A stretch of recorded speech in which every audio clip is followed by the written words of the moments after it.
What's up, my doers and doettes? Welcome to another episode of SportsCy. In today's episode, I will show you 5 leg exercises that you can use to increase your vertical jump, and you can do these workouts anywhere, even at home. All right, let's get it started. Now, the first exercise requires the first equipment tool, which is the jump rope. Now, a lot of people use the jump rope at the beginning of their workouts or during the workouts as a form of cardio. But if you actually look at what the jump rope can do for your ankles, it can increase your agility and also increase your foot speed. Therefore, it's something that we really need to work on, especially if you're a basketball player or a guard that likes to drive by people. So just keep working on the jump rope, and as you're working on it, you're going to jump on 2 feet, eventually increase the speed, and then when you get more coordinated to more advanced, you'll start to jump on 1 foot so you create more stability and coordination. All right, so now that we got 1 foot even stronger, let's start to pull out the other item. And I'm talking about none other than the resistance bands. Now for this, I'm about to do banded step-ups. So banded step-ups are a good way where you can get to where you can get one leg stronger and you start to get the hips used to being explosive off of one leg. If you're a guard like Westbrook, this is something that helps you with driving and dunking, because we want to be really explosive so you can blow by defenders.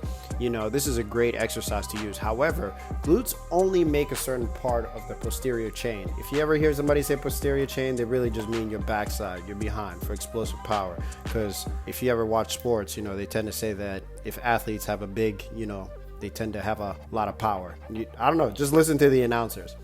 Anyway, so over time, your lower back will begin to hurt because the glutes can only propel you so far. So we got to start to develop the other muscles that make up of it. So that's where we get to use our resistance band for something else. If you've ever done banded pull-throughs, they're very similar to deadlifts.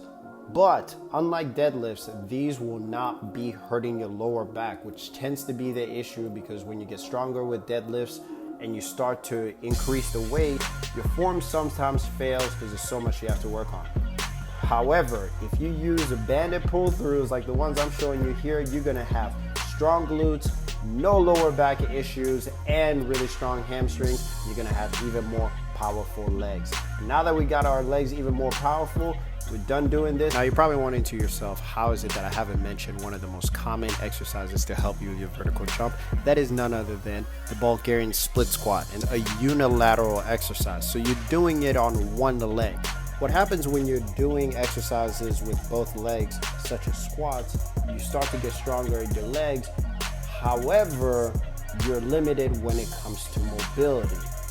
With Bulgarian split squats, because you're putting all that weight on one leg and you're trying to balance it, your glutes are working, your feet are having to stabilize, everything that's coming through, it's much more challenging, and you don't have to use as much weight, and it's easier on your back, so you can get one leg stronger at a time, so that you can be nice and developed, so you can have more balance when you're trying to do your vertical jump or you're trying to dunk. Because if you're going to jump in the air, you want to have balance and coordination.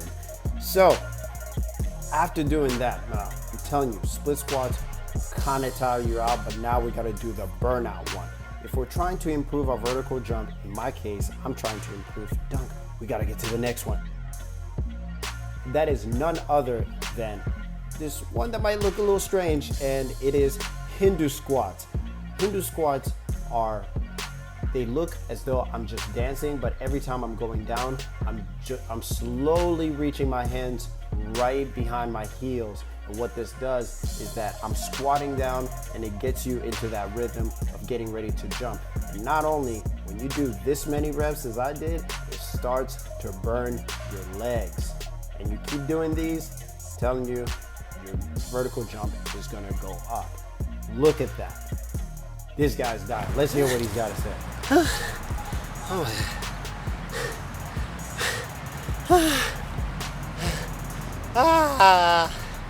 My legs. All right, so Hindu squats, you can get really carried away doing those. I really like them just because you really don't feel much pain on your knees. It can be really strenuous because it's a good way to really advance your squats. If the squats are still something that challenges you, then just keep doing those, just doing single leg of them. But I literally feel like I'm paralyzed right now. Can't even walk. So the key thing also is that it's important you'll get stronger, but if you keep getting stronger, you're also going to run into the issue of overworking your muscles. So we need to make sure that we recover.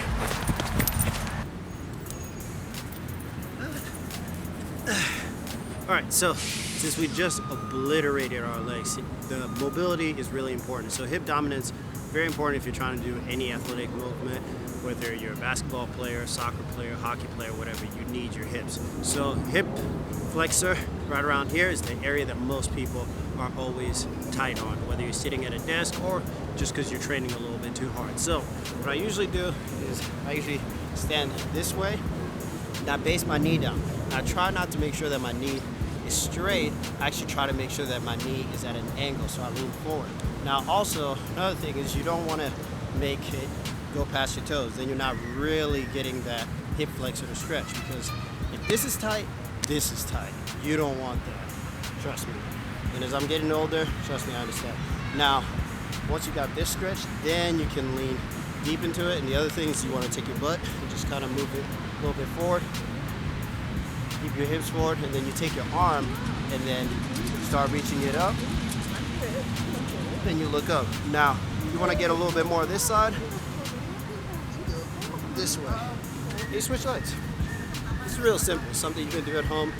You know, something you can do in your backyard, like my backyard right here. But there's also alternatives if you can't do any of this. So, just stretch here. So that entire arm stretch that I do does the obliques. But one thing about the obliques is what people don't understand is that your QL, right here, that's your QL. That's a lot of times when you're having any lower back issues, if you're playing basketball and you're having to guard somebody that's just, it almost seems they're not crossing you up, but you're really tired and everything and your lower back starts to tighten up. That's really your QL. It tends to happen to runners. So you got to make sure that you get your hip flexor stretch, and then now the next one, all you do is you take your hands, cross them together, put it down. So you take one, put it over the other. Since this is the arm that I'm putting over, now we're actually gonna go this way. So it's keeping this arm from going that way, this hand from going that way with me. And then all I do is I'm lined up, and then I just go down this way.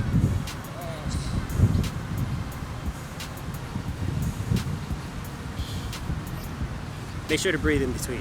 All right, so now that I did that side, do this side. Because like,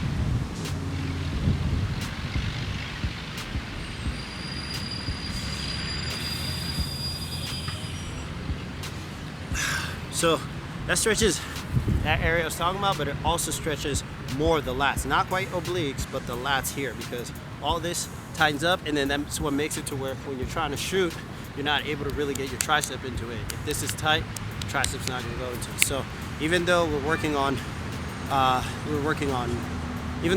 leg exercises, this is also something that is all connected to your entire legs, because this leads to your core deals with the legs. If the legs are tight, you know what happens. Anyways, so then the final one. Now you might get made fun of for this one, but this one, I'm telling you, especially if you're doing leg exercises, you're gonna start having a little bit of tightness right here. This is important because if you're trying to defend somebody, you're standing here and then they cut to the right, you wanna be able to move here. Now if this is tight, then you're gonna start having issues compensating and you run into injuries, and you don't want that. So what I always do is spread my legs, and then I'm almost in a plank position, and then all I do is, it's gonna sound weird, but it's almost like I'm boxing somebody out. So I'm just pushing my hips back until it gets really tight. So I try to hold that. And I hold that for about 30 seconds.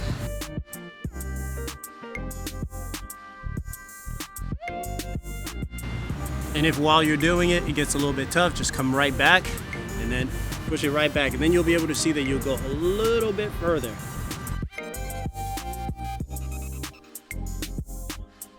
By the way, if you want more of these exercises and a detailed custom exercise program for you, shoot me an email, shemafitness@gmail.com. And I'm gonna keep getting these gains. All right, so basically now my hips are loose, and it's going to make it to where the recovery process is going to be even better. Therefore, we're going to become better athletes with less injuries and less prone to having injuries.